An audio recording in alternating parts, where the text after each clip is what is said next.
ہے، اس میں کوئی شبہ نہیں ہے، ٹھیک ہے، ان پر بھی زکوٰۃ ہے، لیکن اس رقم کی ادائیگی جو 4 سال میں ملنا ہے فوری ضروری نہیں ہے۔ ٹھیک ہے، اگر وہ 4 سال بعد ملے تو 4 سال گزشتہ کی زکوٰۃ نکالنی پڑے گی۔ اچھا، جی ہاں، اور قسطوں میں تو یوں ہوگا کہ رفتہ رفتہ ملتے رہیں گے، تو جو پیسے کسی پر ڈیو ہوں وہ ہیں آپ ہی کے، ٹھیک ہے، آپ اس کے مالک ہیں، اس کی بھی زکوٰۃ دینی پڑے گی، لیکن اس میں ایک چھوٹ ہے کہ فوری طور پر نہ دیں، جب مل جائیں اس وقت ادا کر دیں، لیکن گزشتہ سالوں کی بھی دینی پڑے گی۔ 4 سال کی قسط پر اگر گاڑی بیچی ہے اور رقم 4 سال بعد پوری ہوئی لیکن زکوٰۃ پچھلے 4 سالوں کی بھی دینی پڑے جی گی، ہاں، کیونکہ وہ رقم آپ کی ہو گئی ہے۔ ٹھیک ہے۔ اچھا، اسی طرح یہ تو پھر کئی چیزوں میں سوال پیدا ہو جائے گا کہ مثال کے طور پہ اگر کسی نے کوئی پراپرٹی بیچی ہے اور وہ پراپرٹی قسطوں پہ بیچی ہے اور جناب اس کو 5 سال یا 10 سال یا 6 سال بعد اس کو وہ پیسے ملنے ہیں، تو اس کی زکوٰۃ بھی جب اس کو یہی طریقہ ہوگا یا اس میں کوئی ڈفرنس ہوگی بات؟ یعنی یہ سمجھے کہ جو رقم اس نے لینی ہے وہ رقم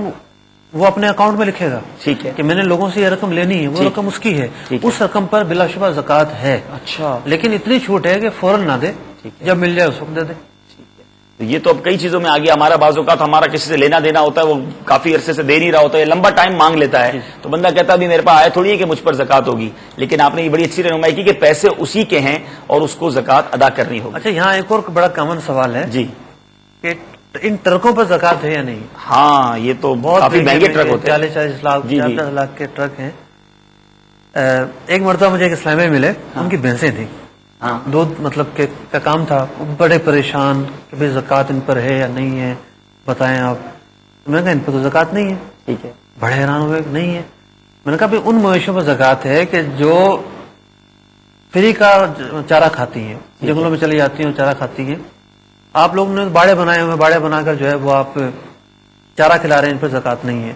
تو گاڑیوں کے بارے میں تو اتنی زیادہ ہی کنفیوژن ہے، لوگ سمجھتے ہیں ان پر زکوٰۃ ہے، تو گاڑیوں پر زکوٰۃ نہیں ہے، اچھا، کیونکہ یہ مال تجارت نہیں ہے، کمایا جاتا ہے حضرت اس کے ذریعے؟ میں مال تجارت اور کمائے جانے والی چیز میں فرق ہے۔ اچھا اچھا، یہ سمجھیے کہ گاڑیوں پر زکوٰۃ ہے بھی اور نہیں بھی۔ ٹھیک ہے، ٹھیک ہے، جو گاڑیاں ٹرانسپورٹ میں چلتی ہیں، خواہ وہ مطلب بسیں ہوں یا لوڈڈ گاڑیاں ہوں، تو ان گاڑیوں کا مقصد خرید و فروخت نہیں ہے، بلکہ ان کو سروس کے لیے استعمال کیا جاتا ہے۔ ٹھیک ہے، ان گاڑیوں پر زکوٰۃ نہیں ہوگی، اگرچہ کہ یہ کروڑوں کی ہوں۔ ٹھیک ہے، یہ سمجھے بھلے کسی کے پاس ہوائی جہاز ہے، اس پر بھی زکوٰۃ نہیں ہے۔ اچھا، لیکن جو لوگ گاڑیوں کا کام کرتے ہیں، ٹھیک ہے، جن کی جو ہے وہ یہ کام ہے اور وہ ان کے پاس یہ گاڑیاں کھڑی رہتی ہیں، وہ اس کو خرید اور بیچ رہے ہیں، ٹھیک ہے، ان کے لیے مال تجارت ہے، صحیح، ان کو اس کی زکوٰۃ دینی پڑے گی۔ لیکن جو گاڑیوں کو چلا رہا ہے، سروس چلا کر آمدنی لے رہا ہے، خواہ وہ ٹیکسی ڈرائیور ہے، خواہ وہ کسی ٹرک کا مالک ہے، بس کا مالک ہے، تو یہ سن لے کہ ان پر زکوٰۃ نہیں ہے۔ کتنی حسین بات آپ نے فرمائی، اور یہ ساری علم سیکھنے کی بات ہے کہ وہی گاڑی ہے، لیکن اگر وہ گاڑی ایز اے ٹرانسپورٹ یوز ہو رہی ہے، اس سے کسی کو سروسز دی جا رہی ہیں، مسافر چھوڑے جا رہے ہیں یا سامان کی نقل و حمل کی جا رہی ہے، تو اس گاڑی پہ زکوٰۃ نہیں ہے۔ اور وہی گاڑی اگر بیچنے کے لیے آ گئی ہے مارکیٹ میں اور اس کا گاڑیوں کا کاروبار ہے، تو اب اس پر زکوٰۃ ہے۔ واقعی آپ کی ہر جواب کے بعد علم سیکھنے کی اہمیت کا اندازہ ہو رہا ہے۔ میرے پیارے اور محترم اسلامی بھائیوں، ہمیں کتنی باتیں سیکھنی ہیں، آپ سوچیں، اور ہم کتنے پیچھے رہ گئے۔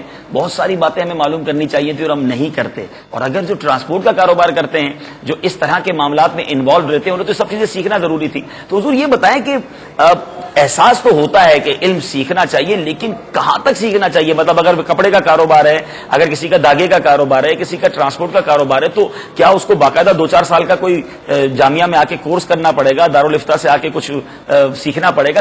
کیا اس کا پیرامیٹر ہے کہ اگر ہم اتنا سیکھ لیں تو ہمیں لگے کہ ٹھیک ہے، ہم نے کاروبار کے بارے میں رہنمائی لے لی؟ اصل میں اس کا تعین میں اور آپ نہیں کر سکتے۔ اچھا، جو فیلڈ میں موجود ہے وہ خود کرے گا، ٹھیک ہے، لیکن اس کے پاس ادراک اور تجسس ہونا چاہیے کہ وہ اپنے حالات کا جائزہ لے سکے، جان سکے کہ یہ کچھ غلط ہو رہا ہے، پھر جاننے کی امنگ ہو، جاننے کی اور جستجو اور آگے بڑھنے کی خواہش ہو، تب جا کر وہ تعین کرے گا کہ میں نے کتنا سیکھ لیا ہے، میں حلال اور حرام سے بچ گیا یا نہیں، کیونکہ فیلڈ تو بہت وسیع ہے، بعض لوگوں کا تعلق بہت محدود ہے، بعض لوگوں کا تعلق بہت وسیع ہے، تو جو جتنا زیادہ حلال و حرام کی طرف متوجہ ہے اتنا زیادہ علم حاصل کرنے کی ایز پر کنڈیشن ہی ہوگا کہ جتنا آپ کے کاروبار کا سرکل ہے، جتنا آپ کو ضرورت ہے، ان تمام چیزوں کے بارے میں علم ہونا چاہیے۔ الحمدللہ ہمارے سلسلے میں ہم ریکارڈڈ کالز بھی شامل کرتے ہیں۔ آئیے کالز کی طرف چلتے ہیں، دیکھتے ہیں کہ سائل ہم سے کیا سوال کرنا چاہتے ہیں۔ صلو علی الحبیب صلی اللہ تعالی علی محمد صلی اللہ علیہ وسلم۔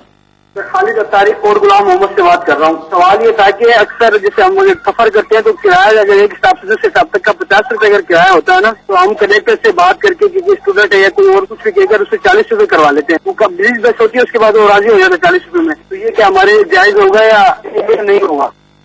کوٹ غلام محمد سے کال کیا. مرحبا کہتے ہیں آپ کو اپنے سلسلے میں. جی حضور یہ 50 روپے کرایہ تھا, ترکیب بنا لی اس سے کنڈکٹر اصل سے؟ میں بارگننگ کی تو گنجائش رہتی ہے. ٹھیک ہے. آپ ایک مطلب سروس لینا